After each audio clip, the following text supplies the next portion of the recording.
Chicago. It was a good time. You're watching Public Affairs. Berkowitz is my name, and politics is our game. And we will be doing lots of politics and public policy because we have as our guest Tom Bevan. He, of course, is the co-founder of Real Clear Politics. He is the executive editor of Real Clear Politics. He co-founded that about 11 years ago, that website, with John McIntyre. They are both Princeton grads. Pretty much Tom and John don't talk to anybody unless you are a Princeton University grad. Would that be accurate? Pretty much. See, he's laughing now, but it's true. Princeton guys stick together, right? We do. Can you name who has been president of the United States from Princeton University? Woodrow Wilson. There you go. It would make sense, right? That's right. I have a Woodrow Wilson Fellowship. You would think I would know that. He was the president of Princeton. That's right. He was, but he was kind of a mediocre president, as they rate people these days. Would you? We're getting off on a tangent. The real question here, take Tom long, Bevan, did it? is the real question here: who is going to be the Republican nominee for president of the United States That is the question. for 2012? I'm not willing to say at this point. I mean, I think the race is very much wide open. It's as wide open as can possibly be. You've got sort of, you've got your establishment candidates. You've got some anti-establishment candidates. All the candidates in the race have flaws and baggage, and this is the sorting out process. Who can minimize their weaknesses? I'm asking you to help us sort out. You're here let's for do a it. reason. Okay, Okay, let's so do it. give us your best shot as of June 28th, which is when we're taping, 2011. This is about a little less than a year and a half away from the general election. Right. About 9 months away. Well, I don't know. The primaries, of course, are all over. In Illinois, we're about 9 months away from the primary. Yeah. So, as of today, who's going to be the Republican nominee for President of the United States? You're going to make me say a name. I'm going to make you it's say going a to be name. recorded Forever. forever. We're gonna show it again. It's going to be on YouTube over and over I again. need a job, and if you screw up here, I could go over to Real Clear Politics, John McIntyre, and say, let's Right. give Berkowitz. Play the evidence. Dump this guy, Look, I honestly don't know who it's going to be. I mean, I think initially I thought Romney was much weaker. I thought Romney Care was going to be an issue for him, is an issue for him. The religion is still an issue for him.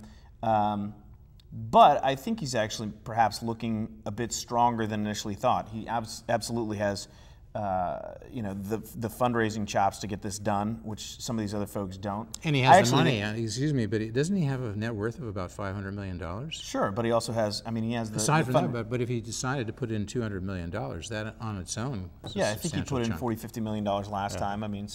He has that reservoir of cash. And I actually think John Huntsman, initially, these two guys are competing over the same pool of voters. Huntsman announced recently, last week, and really his announcement sort of fell flat, and he projected this air of that he was going to be civil and sort of fly above it all. It wasn't really, and that's not necessarily what the Republican base is looking for. They're looking for someone to really sort of take it to the president. They're looking for red meat. A little bit, yeah, absolutely. No, not a little bit, a lot. I mean, they're hungry, right? These are like lions. I mean, throw them steak and it'll be gone in a second. Right? Yes, but I think better yet, throw them Christians and they'll be gone in a second. Romney actually did a fairly decent job of that at the first debate when he stood on stage. And so I think that contrast actually helps Romney and puts him sort of above Huntsman in the pecking order, definitely. He did a better job in the first debate of giving him red meat, Mitt Romney, you're saying? I think he did an excellent job from a Republican perspective of stating his case and stating, effectively why, the president needs to be. So you're saying Mitt Romney's hanging in there, doing better than you expected? Yeah, absolutely. Yeah, and that's Huntsman not doing as well as perhaps it should. It's a little early for Huntsman, but I think he's... So you're saying Mitt Romney's the guy as of now? As of now, it has to be, it's going to be Mitt Romney. He's still a fragile front runner, but he's looking a little bit stronger than he was a few weeks ago. And if you had to give me one name as of June 28th of the person who would be the nominee for president for the Republican Party, that name would be? Well, see, this is where I get in trouble. I thought Mitch Daniels was going to run, and he didn't run. So... Rick Perry is still hanging out there. I think if Rick Perry gets in, he has a very legitimate shot of being the nominee because he is the one person. Everyone's sort of looking at this race, and it's sort of boiling down to this binary choice between an establishment candidate and an anti-establishment candidate. Right now, those two people appear to be Mitt Romney and Michelle Bachmann, who's sort of on fire. Romney's the establishment candidate. Romney's the establishment, Michelle's the anti-establishment candidate. Yeah. If Rick Perry gets in, Rick Perry is the one person who, George Will wrote about him in a Sunday column, can really sort of fuse those two. Who is he? Because some of our viewers aren't as up on this as you are, Tom. So he's a three-term governor of Texas. He succeeded George W. Bush in Texas. He's a former Democrat, but he's switched parties and has been has a very. He's a former Democrat. That's he is, interesting. yeah. I thought I was he's up on a it. Texas Democrat. I mean, you know. But how long ago did he switch parties? Couldn't the Republicans trust him? Ago. They probably yeah. He's got a solidly like Ronald Reagan. Exactly. Solidly conservative record. Yeah. More importantly, well, he's done some things recently that some of the conservatives were concerned about in Texas, right? He does have a couple of issues that I think they certainly didn't hurt him something in his about primary female kind of required vaccination or something like that for young girls who were 12 or something. 11 and 12-year-old girls in the state of Texas. He mandated by executive order, so he did an end run around the legislature, mandating Gardasil, which is an HPV vaccine for cervical cancer. He did this just after the drug was approved. It was seen by a lot of folks as, well, conservatives in the state were very upset by the fact that he was sort of putting the government into these sorts of decisions. Why do you suppose he did that? Well, there are, it did come out that he had some connections to Merck, which is the pharmaceutical company, his former chief of staff. So we worked Blagojevich into the show. We weren't pay to play, that type thing? Again, this is one of those issues that I've actually written about a couple times and followed fairly closely, probably more closely than most people. It didn't affect him at all in his gubernatorial re-election, either in the primary or the general election. So, most recent one, right? Most recent one. Which was his third election? Exactly. He crushed Kay Bailey Hutchison in the Republican primary. When was that? That was in 2010. Okay. So, but it's one of those issues that, you know, some of these state issues, they don't seem to be an issue at the state, but then when they get relitigated in places, absolutely. You know, this could be it. What's the name of that vaccination? It's called Gardasil. Gardasil. Right. But I mean, but seriously, do you think it was because he had a financial interest in this? No, not that he had a financial interest necessarily, and he made the case that it was about you know, health, the health of girls, and all of that. The problem with what he did was it was seen at the time as a rash decision. He was the first governor in the country to mandate this by executive order. Even sort of liberal governors like the one in Washington State said it's too early. Doctors in Texas were, even Barack Obama did institute it across the country. I mean, he didn't. That would be the analog, right? Well, maybe. I mean, it's maybe somewhat. Yeah, I mean, but seriously, it was a pretty controversial decision at the time. Okay. He's also had another decision that conservatives, eminent domain related in Texas, that upset some conservatives. So he's got a couple of issues that may pop up on the national scale. But on the whole, it sounds like you're high on Rick Perry. He's somebody in between Michelle Bachmann and Mitt Romney, establishment, anti-establishment. He could come up the middle, so to speak. Well, yeah, I'm not high on him, but I do think I don't mean in terms of you prefer him, but in terms of your assessment of the situation. I think he could be a formidable candidate because he can fuse the Tea Party sort of grassroots activist base of the party, and he's acceptable to the establishment. So I ask you again, Tom, I mean, this is like the fourth time. If you had to pick one person who's going to be the Republican nominee for President of the United States in 2012, who would that one person be as of June 28th? Based on people who are in the race right now? No. If you had to pick one person, shall we read back the question? Okay. No, seriously, who is it going to be, the Republican nominee for president? Don't want to Just give me one name. I don't want to go on record picking somebody. Okay, well, you put a qualifier. We'll take it the qualifier. You said if it had to be somebody who's in the race now. I think assuming that. Honestly, I do think it's terribly wide open. I mean, okay, but if it had to be, if it had to be somebody right now, this very second, right, gun to my head, right, I'd probably say Romney, but only because he is because the race is wide open. He's got advantages, but honestly, I don't know that he's going to get over this health care. If you had to give one name, it's Mitt Romney. That's pretty much the show, folks. We don't have anything else. No, it took 20 minutes to get that answer out of me. All right, so, but you view this as really wide open. You're saying if it isn't Romney, it could be Tim Pawlenty. He's a viable choice at this point. He is a viable former choice, governor from Minnesota. That's right. Sort of a milquetoast guy, people are sort of saying. Well, you know, was that the word, milquetoast? Yeah. That is a word that's used to describe him, sort of Minnesota nice. He's had a rough go of it. I mean, his debate performance was panned.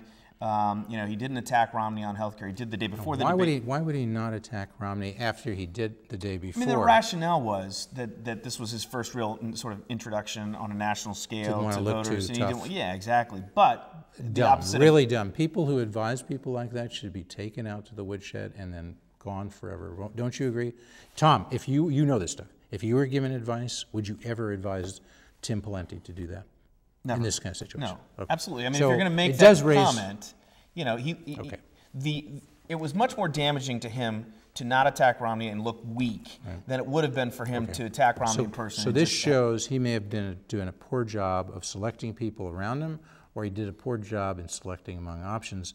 Either way, it doesn't bode well for his presidency. It doesn't. He's been out there working hard, going everywhere, and I mean, he's been especially active in Iowa. He's got a huge staff, huge office there, and this Iowa poll that just recently came out has him in like 5th place at 6%, so he hasn't gotten much traction. Someone has Romney and Michelle Bachmann neck and neck, 23, 22%. Kane in 3rd at like 10%, Gingrich at 7 or something, and so what's the other thing about Pawlenty is there are rumblings that he's having trouble raising money. And that's what, perhaps why that debate performance hurt him so bad, is people are looking at him and thinking, you know, this could be the guy. Snowball. Now, yeah. Now the reporting period is 2 days from now. We'll find out for sure. We'll find out just how much trouble he's in financially. Okay. So Pawlenty could be the guy. John Huntsman, you're saying, still could be the guy, even though you're saying he's not looking like the guy we thought he would be? I don't see how John Huntsman. He's probably, he would be a good general election candidate, but I don't see his path to the nomination. I really don't. He's not going to play in Iowa at all. He's going to go at Romney. They're going to be sort of locked in a political death struggle in New Hampshire. Right. One of them's going to come out of there, and one of them's not. Why won't it be Huntsman? Because right now, I think, for one of the reasons I mentioned earlier, I don't think he's giving the base, he has the message. Enough red meat. He wants to be conciliatory he's a toward former the governor president. of Utah. Aren't they pretty conservative out there? He is, although, you know, everybody's talking about his moderate. He'll be touting his record as governor, but what people will most remember and what his Republican rivals will constantly remind people of is his most recent services in the Obama administration. Is that a terrible thing to serve somebody in the other party? It shows his intelligence because he's ambassador to China, speaks Mandarin, fluent Mandarin, I think. He speaks a number of languages, but yeah, that's one of them. And that, look, there are absolute, knows foreign policy perhaps better than some strengths to that position, but it's also, you know, he's been answering this question. Sleeping with the enemy. He called Obama a remarkable leader when he was. He said the stimulus was not large enough, right? I think he did. Did he do that? Yeah, I mean, that's a major mistake. That's a major issue for him. Mr. Huntsman, we like you on the show, but you're coming like he's got a big he's got several major hurdles to overcome. Okay, who else is left? Then Rick Perry, we mentioned. Yep. Rick is certainly in there. He could be in there. He's looking at. Romney. He's making phone calls in New Hampshire and Iowa as we speak. In fact, I would be shocked if he doesn't get into this race. Would you agree? It's one of those things that I'm wondering why it's taken him so long to get in, honestly. Because on paper, you know, and the dynamic out there, the question is. It seems to be working in his favor. You know, he's doing well. People are speaking nicely of him. He's not getting chewed up. You know, once you enter, they come at you with the knives. Absolutely. So maybe that's why. All indications that we're getting from our reporters on the ground is that he is leaning towards a run, but hasn't decided if Newt Gingrich, he's over. I mean, didn't have much of a shot to begin with, and then a few mistakes. He's surprisingly done. For someone who's as savvy and experienced as he is, he's been a terrible candidate. All right. So Michelle Bachmann, we mentioned, is she a serious possibility to be president? I think, or at least to be the nominee of the Republican Party. I think she is in a position to make a serious challenge for the nominee. I sort of liken her. She's more a VP. She's more a possible VP choice. Would you say? Probably. Okay, and even that's a stretch. I mean, look, she absolutely is going to be a force in Iowa. Yep. And I liken her sort of to Huckabee in 08. I mean, she really does activate that part of. But Huckabee was never going to be the presidential nominee of the Republican Party. Well, he basically tied for second with Romney. But far away. Do you really think Huckabee had some chance to be the nominee of the President of the United States? I think that nominee of the Republican Party. For absolutely, president? I do. He did. He did at the time. Yeah. Really? Sure. Okay. Well, we'll see. If he had won South Carolina, which he didn't lose by much. He's a nice guy. I don't mean it's personally, but I just think he never had a chance. He's now where he should be. He's a host on a Saturday night show on Fox News Channel, right? That's what he does. That's a damn good job. I wish I could get it. I don't know why it sounds so denigrating. You know? Yeah, Fox, if you're watching, I didn't mean that. I mean, I'd love to come on and replace Huckabee. Okay. All right, so Michelle Bachmann, we said maybe Sarah Palin, vice presidential nominee of the Republican Party in 2008. Is she a possibility here if she decides to run, to become the Republican nominee for president? You know, again, I think she would make the race interesting. I think she would have an influence on the race. I don't think she could necessarily win the nomination. Okay. She is, though, you know, she's going to be out in Iowa at this film premiere, and she still manages to, whenever she wants, with her bus tour and whatnot, she can sort of parachute in and just suck up all the media oxygen. But you think it's a real long shot for her to become the nominee of the Republican Party? I do. Okay. And Herman Cain, a smart guy, interesting guy, African-American, conservative, which people don't see a lot of nationally, prominence. He got, what did you say, 10% in the Iowa poll, right? People are speaking well of him. He'll raise money, but he's not going to be the nominee of the Republican Party for president. Ron Paul has been raising money, he's been running a number of times. Great in the sense of a consistent philosophy, consistent libertarian philosophy, but he's not going to be the nominee of the Republican Party. Correct. Rick Santorum, nice guy, was a senator from Pennsylvania. He's not going to be the nominee of the Republican Party. Gary Johnson, former governor of New Mexico, he's not going to be the nominee, right? So we're down to Romney, Pawlenty, Huntsman, possibly, although you're pretty negative. Buddy Roemer. No, Buddy Roemer's not going to be. We didn't even get an honorable mention here. All right, Romney, Pawlenty, Huntsman, Perry, those four. We did forget Chris Christie. Could he be the nominee of the Republican Party? Well, he's not going to run. But if he does, if he decided, and he just signed, this pension legislation in New Jersey, which is another big win for him. If he decided to run, I think he would be absolutely catapulted in the top tier. I mean, the guy is a rock star nationally. Include him on your say-so. Paul Ryan, congressman from Wisconsin, chairman of the Appropriations Committee, or is it Budget Committee? What is his name? Budget Committee.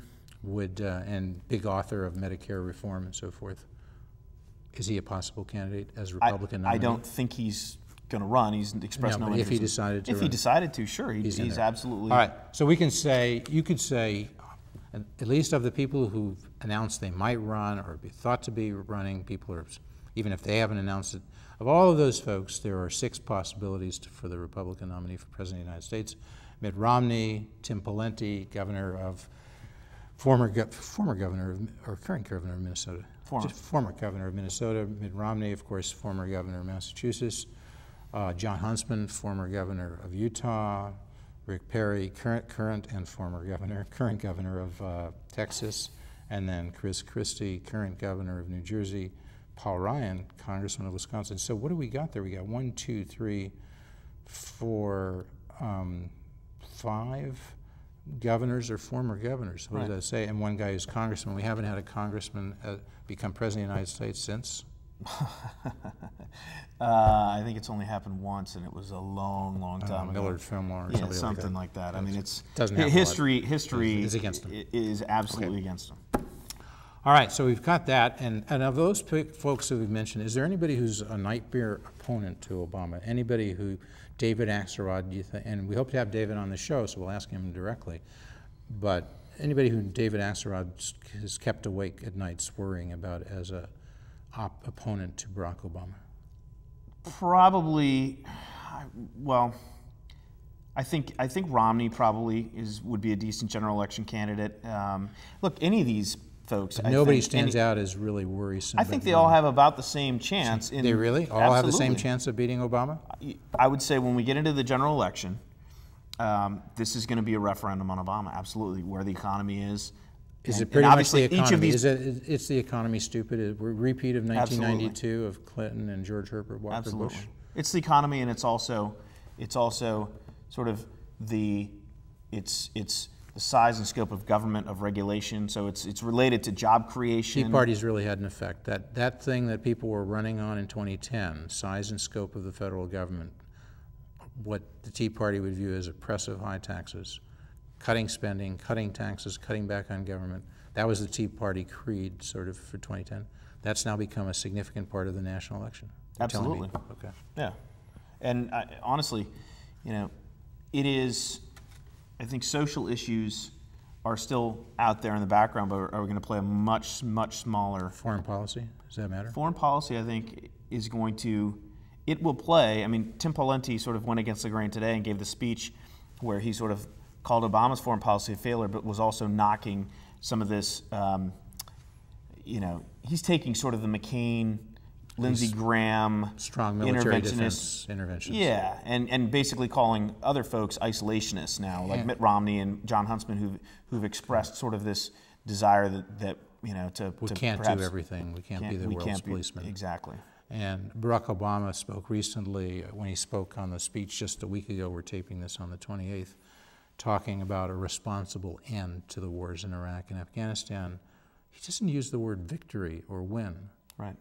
Is that, is that where the American people are? That they want a responsible end to the war, or do they want, if they could, if this wouldn't be too much more costly in the future, would they like to walk away saying, we won in Iraq and Afghanistan? Absolutely. And part of that is, But are they willing to pay the price? Well, but I don't know that bear the burden, as Jay I think there is a war weariness in the country, absolutely. But part of that is framing the perception. What is the winning political thing for 2012? Is it the Obama responsible end, or is it the victory in Iraq and Afghanistan of John McCain and Lindsey Graham, and now you say Tim Pawlenty? Politically, forget what's good policy, but just politically. I think the problem with Obama in the position that he's in, okay, is that he has, and this was part of his decision with the surge, to surge troops, but also declare a date certain to get those troops out. So I think he's right on the politics of it, but in the short term, because that's where the American public is. But let me tell you something. If 9 months from now, when we pull those troops out next summer, and Americans are dying in Afghanistan, and that's on the front page of the newspapers, it's going to be a real problem for him. And it collapses, and we have to turn tail and run, so to speak. In the short term, I think Obama's playing right with on fire. politics. He's playing with fire. Absolutely. And his policy. And the Republicans are in a better position to criticize him on that without saying, we need to be over there full force. But if they get too involved in that isolationist line, they're going to give that up, right? How can they be so critical if you got Ron Paul saying bring the troops home, if you got Mitt Romney saying it's enough? Yeah, but I mean, there's a difference of degree here. I mean, Ron Paul isn't even he's a non-interventionist. Well, Mitt Romney, though, I mean, he's sounding like he's a little less strong on military defense than he was, right? He's giving hints and speeches. Well, I mean, I would say it's not the same as Obama, I understand, but it still might be giving up some of that argument. You don't think so? I think that one of the things is there is a split. John Huntsman there is an emerging split, within the Republican Party between the neocon foreign policy that we've pursued for 10 years. And the old isolationist wing that was post-World War II. I wouldn't call it isolation, and I'd call it sort of realist, which is absolutely, which is more of a. Which is where this was the George Bush of 2000. We're going to have a humble foreign policy. We're not going to go. But the world changed in 2001. That's what Bush would tell you. Has it now changed back? I think that, and this is the thing, this is why killing Osama bin Laden was a real opportunity for the president to basically declare victory and be able to say, we can bring these troops home now. We've accomplished at least one of our missions over there, and do it in a way that doesn't seem like we're not achieving victory. As long as it doesn't fall apart. Exactly. That's your caveat. So is the Obama doctrine leading from behind? Is that really his doctrine? Is that his approach? It is. I mean, this is another real problem for him. This was reported in a New Yorker. We got about five topics left in 5 minutes. So okay. This was reported in New York Magazine, and this is a quote that was one of his aides gave to the reporter from the New Yorker. It got out in the bloodstream. This was one of those ones that really sticks, right. And it's not something that's going to help him. But it is true. He says, we started in Libya. People say they could have put it away. Could have put, what's his name? Gaddafi, there we go. How soon I forget. They could have put Gaddafi away quickly if they'd used the American military, American strength. Instead, he kind of brought NATO into it, which is fine, but he tried to back the United States out of it. Now we sort of have a stalemate. Now Gaddafi may not be forced out. Major mistake for Barack Obama? Major mistake. But again, he was leading from behind. He wanted to be made clear the United States was not out front. I think, once again, in the end, 9 months from now, as we head into the election, if Gaddafi's still there, it's a problem. If Gaddafi's gone, Obama can declare mission accomplished, and it won't be an issue for him. It could be seen as a win for him. In a minute. Even though it took. Health care plus or minus for Barack Obama. Obamacare plus or minus come the election. Even in the 2012 general election, absolutely. Minus. He's got to do something about that, or he could be part of why he loses. Polls on that haven't changed at all, and I don't necessarily expect Americans them to change. Don't seem to want Obamacare even 2.0. A majority still does not. Correct. Okay. Fixing America's education system. Is there a quick fix to? Is the American educational system in trouble? You always see these ratings. We're 27th in this, 40th in this. Is it in trouble? And is there a quick fix? for that system. There is no quick fix for it. This is one thing that I do think is one of the strengths of Obama's record. His Race to the Top program was widely hailed. I think has been successful. Arne Duncan's done a charter schools, would they be a quick fix? They would be a part of the fix. I don't know School vouchers, would they be a part of the fix? I think so. Radical reform is needed in terms of choice and competition innovation. You agree? I agree. There you go. All right, we're going to continue to speak as the credits roll, but I very much want to thank our guest, Tom Bevan. Time has gone all too fast. It absolutely We has. hope to have you back soon, right? You bet. Yeah, and it took a lot of time. It's important to know who the serious candidates for the Republican Party as their nominee for President of the United States. Anybody watching the show, they now know, right? Hopefully. And they even know that if it had to be one person and you had to pick now, it would be Mitt Romney, right? You're going to make me live with that. I'm not, I'm just reminding people of the value of this show and the value of Tom Bevan. I'm serious. We have this rundown. I don't think anybody's had it on any other show. It's another public affairs exclusive. If Romney is not the nominee, we need to burn all copies and erase them from the Well, web. we'll negotiate that. I'm sure there's a price we can find that will make it worthwhile. All right, America's energy policy, drill baby drill, or wind baby wind? You know, should we go to whatever they call it, sustainable energy, or drill? We need to drill. I think it's got to be all the above. If you had to choose, which way do you go politically? Politically, I think the public is still on the side of drilling at home now, more so than trying to do it all by windmills, which is not even the end practical. to American exceptionalism, is that here? American exceptionalism, it's going to continue? Yeah. The 21st century is the 21st century an American century?